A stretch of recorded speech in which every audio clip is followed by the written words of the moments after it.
and then they are taken out to the manufacturer's premise. And then that's where we do examination and collection of duty. But we cannot just allow them to be a free ranger, for them to just go from the port. They have to go under escorts. The escort service is provided by the Federal Operations Unit. So 2 weeks ago, we saw some abuse of that procedure.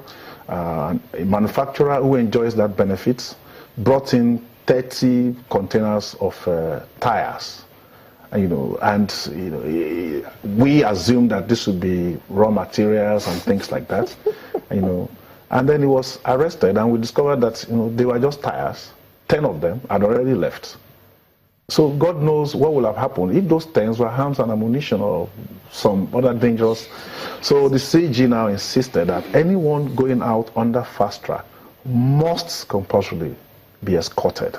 So maybe he was talking about the process of getting the escorts and all of that. Okay. So, Ismail, you spoke about the sub-region regarding Nigeria as Big Brother. Well, Big Brother has challenges right now. And I noticed that the president of Benin actually mentioned that when he was here.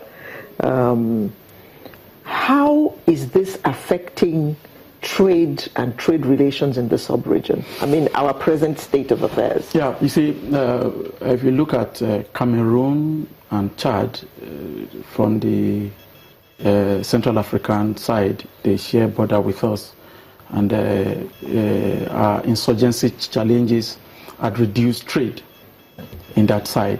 The Cameroon borders, Adamawa, Calabar, through Bakassi. You have a bit of trade in the Bakassi, and while the northeast is totally almost locked down. For Benin Republic, there is peace, there is free movement of goods. We are talking about compliance. You are now asking, how does it affect us? Big Brother is seriously challenged in such a way that they need to collect duty, non-oil revenue. And this non-oil revenue can be generated mostly from imports too, because our accessible factories are also sick. They run more on diesel. Not until we get power right, production will not attain its desired optimum. So for now, the easy flank that is open to us is import duties. So every loophole that we can take advantage of to maximize collection of these duties, I think that's what the government is doing now. Looking at rice, which we talked about earlier, we thought we pay 10% or we demand 10% duty, 60% levies. That is 70% on rice. But our neighbors are taking advantage of that. You cannot invest so much in growing rice locally, and you are now opening the ports and the borders for rice to come in.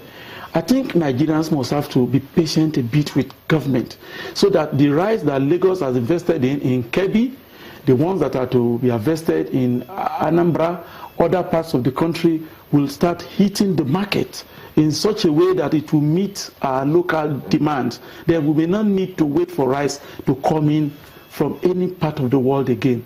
To some extent, we need to develop some bit of self-reliance, self-dependence on some of these things we can have here. A few days back, I went to buy this red potato, and it was at a very exorbitant cost. I asked the vendor. He said because it came in from Cotonou. We no longer grow as much as we consume. Is that bad? Yes. Yes, is that bad? So we are importing potatoes. Yeah, Cotonou. So Big Brother is so challenged that nobody wants to till the soil, nobody wants to plant. The potato is grown in Cotonou. Yeah. And we're importing it, and they pay duties on it. No. They don't pay duties on it. It's covered under ETLS. So why is the price up? if you're not paying duties on it? Well, in going to buy it, you will change your currency. You change your currency to the international currency, and you know the exchange rate is unfriendly now. And then transportation. Okay, so but you don't change to the Cotonou currency. You have to change to the dollar and then change back to Cotonou currency. So once the trade is dollar denominated, so you are into that effect. Problems. Yeah. So Big Brother is enmeshed in pockets of crisis ranging from security to economic, and you cannot fight even the security challenge without some economic power. I think that's why we are taking one step before the other. I want to believe that in the next 24 months, we'll have local rice flooding everywhere if the government keeps the tempo. Every state should get involved using every available land that can cultivate rice to grow it. Mr. Dene, I think that you all have your work cut out as Customs Service, because you're the ones who man the borders, and whether it is land, sea, or air, and whatever comes in, you all actually are in a position to see what's coming in and determine whether they should be allowed in or not. So it's a huge responsibility, isn't it? Rice is number one on one of those things that should not find its way into our country through the land in the market. Through the land borders. No, rice is not banned. Let's get it very clear. Rice is not banned. What government is saying is let us restrict the importation of rice to the seaports, not through the land borders. Okay. You know, we had a lot of intelligence about what is happening in Cotonou right now. There are warehouses that are filled up with rice. Waiting to come to Nigeria. The condition of storage of these items are not the best in those places. It's raining now. There's heavy rain in the Benin Republic as we speak. So when you store rice in a place that is damp, it sucks in, mist and all of that. It begins to affect the quality of rice. The shelf life is also, going down the drain gradually. So the more they keep them in those places, the more desperate they become, because they want to get them into Nigeria before they expire. At whatever cost. At whatever cost. So they get desperate, they bribe people, they kill people, and all of that. So it's a very big job.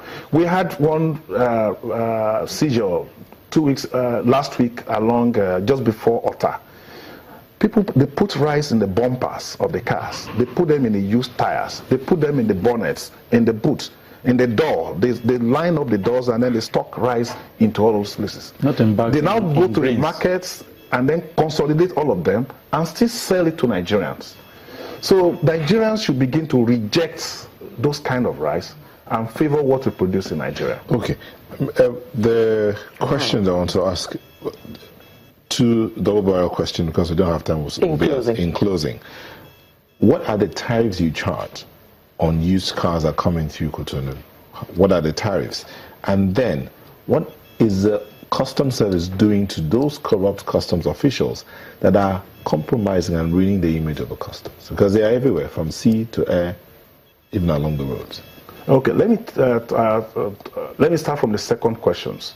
As we speak, there are over 50 cases involving customs officers regarding charges on vehicles, regarding the valuation they give to vehicles, regarding the import duties that are paid, regarding release of vehicles without procedures.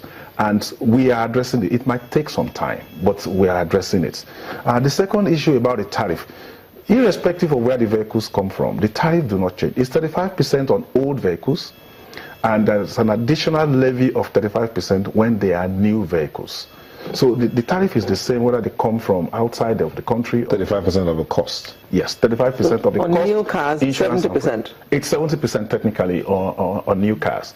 The intention is for us... How do you determine the cost over there, where they're coming from, or the cost when they get into Nigeria? It's the landing costs, because we have to have the insurance, we have to have the freights. So we call it the cost, insurance, and freights. All right. Thank you very much. CIF.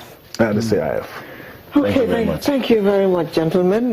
We have been chatting with the PRO of Nigeria Customs Service, Mr. Wale Adeniyi, as well as a maritime journalist, Mr. Ismail Animu. Thank you very much for coming to shed more light on this topic for us this morning. Sunrise will return in just a moment with another interesting conversation. Join us.